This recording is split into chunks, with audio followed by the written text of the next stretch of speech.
Maranata, meus irmãos, tudo bem? Vamos meditar um pouquinho sobre o reino de Deus? Vamos lá. Atos, capítulo 3, vamos ler do verso 19 ao verso 21.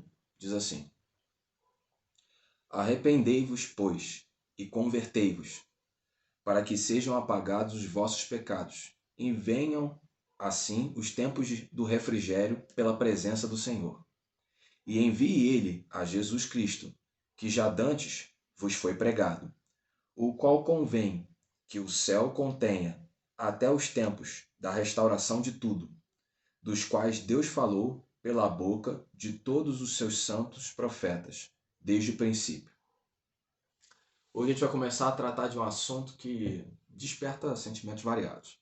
Uns têm medo, outros não querem saber, fogem ou simplesmente acham que é um assunto periférico, não tem necessidade de saber sobre isso, para desenvolver uma fé em Cristo saudável. Outros trazem muitas especulações desnecessárias. Hoje vamos começar a falar sobre escatologia. Para isso, vou fazer indicação de um livro.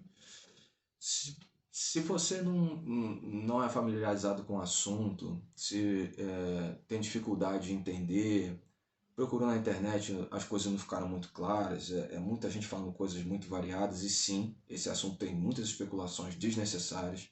Na sua igreja não se prega sobre isso, enfim. Está aqui uma indicação que é muito, muito útil. O livro Escatologia Essencial, do Vitor Vieira. De verdade, vai lá, leia e seja feliz. Começar por aqui é muito bom. Vamos lá? Bom, esse assunto, ele desperta coisas variadas, sentimentos variados, muito porque ele muitas vezes é colocado dentro desse assunto coisas que não são válidas. Muitas especulações, muitas teorias de conspiração, muitas interpretações que não vão produzir algo bom. Então, muito por isso ele desperta coisas variadas, né? Só que é uma coisa muito importante que você entenda. Esse é o assunto essencial para o desenvolvimento de uma fé saudável. Pode parecer estranho ao seu ouvido, mas pode acreditar no que eu estou falando. E a gente vai ver um pouquinho do porquê disso. Vamos lá. Antes da gente tratar especificamente sobre o assunto, a gente vai tratar de mitos, mentiras e enganos a respeito desse assunto que dificultam as pessoas a compreenderem.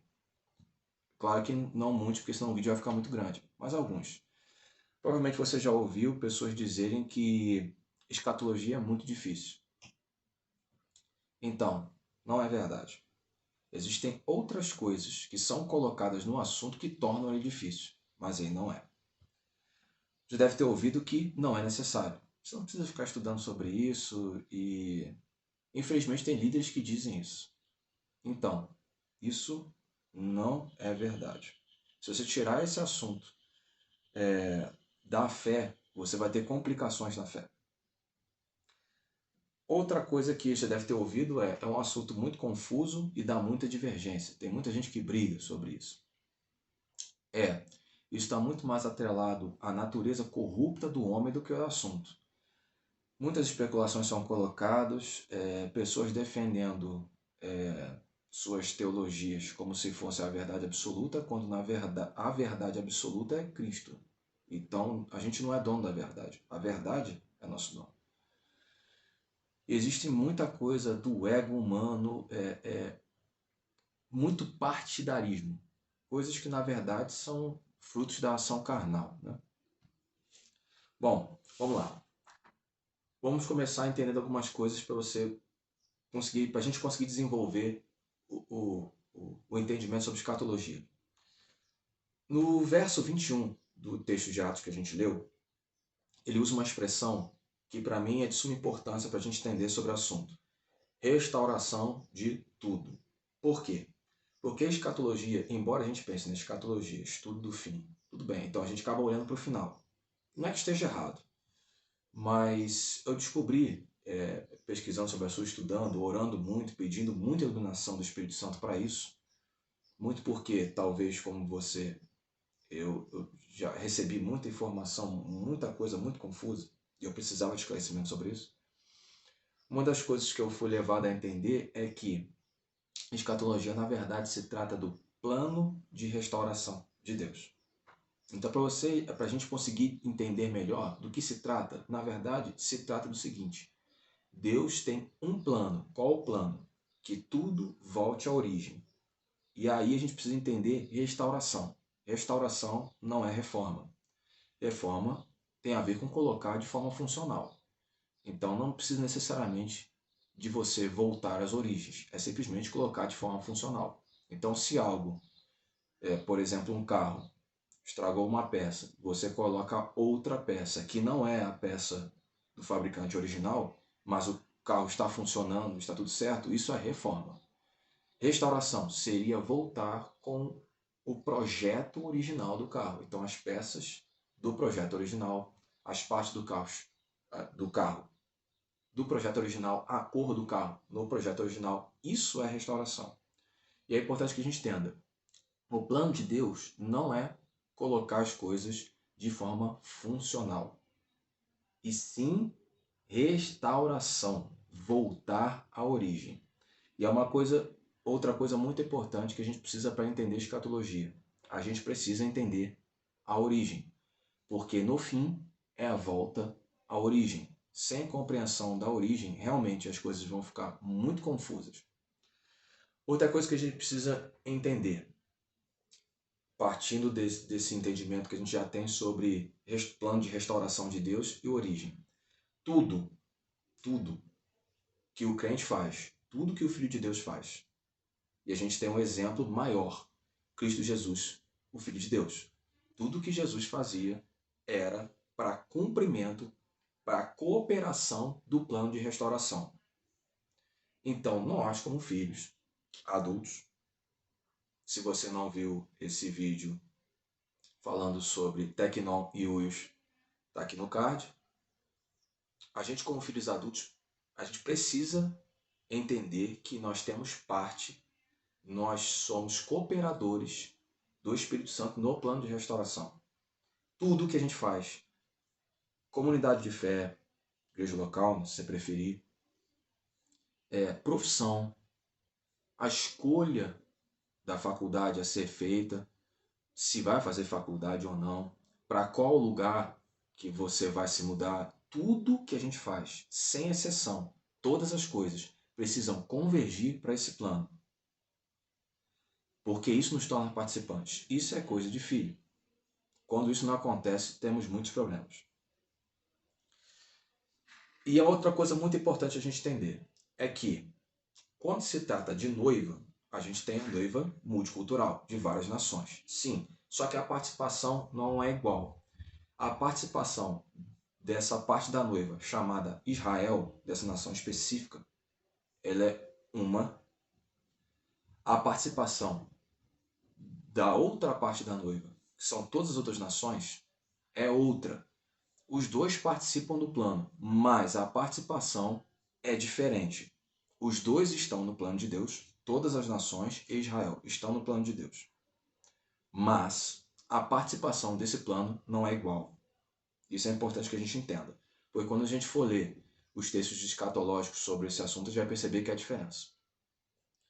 E aí a gente precisa falar sobre uma coisa muito importante, e por isso que eu comecei o vídeo falando sobre os enganos, mentiras e mitos. Existe um golpe satânico.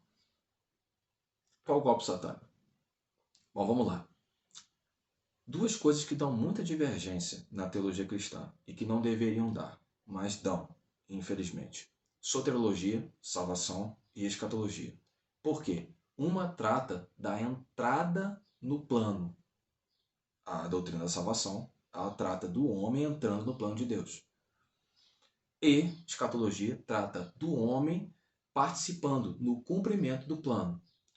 E aí, quando se dá divergência, e sim, há um golpe satânico a respeito disso, traz confusão. E Deus não trabalha com confusão, o Espírito Santo não trabalha com confusão, trabalha com esclarecimento. Se há confusão, então é das trevas, não é da luz. traz confusão, as trevas trazem muita confusão sobre dois assuntos que se tratam da entrada, ou seja, o comprometimento da compreensão da entrada da fé. Logo na entrada, as pessoas já vão ter dificuldade de compreensão. E no cumprimento. Olha o comprometimento que isso traz.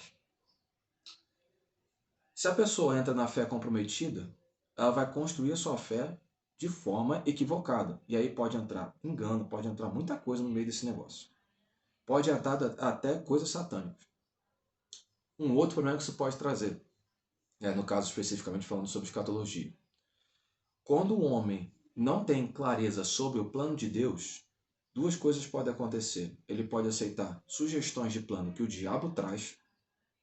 Você imagina o quanto que isso não é problemático. Ou ele pode trazer planos a partir de si mesmo. Nenhum dos dois, tanto o plano originado pelo homem como o plano originado pelo diabo, tem alguma coisa a ver com o plano de Deus. Pode parecer, em algum momento, que isso é algo de Deus. No fim, não são. A gente precisa entender escatologia, ou seja, plano de restauração. Por quê? Senão a gente vai cair nesses dois golpes. Quem não sabe o plano de Deus, ou aceita sugestões do diabo, infelizmente, ou cria seu próprio plano. E Deus não se responsabiliza por nenhum dos dois. Deus se responsabiliza pelo seu próprio plano. Vamos orar? Senhor Deus, nos ajude. Há uma busca, é necessária uma busca da compreensão do teu plano. Porque como filhos adultos, nós precisamos entender qual é a nossa participação nesse plano.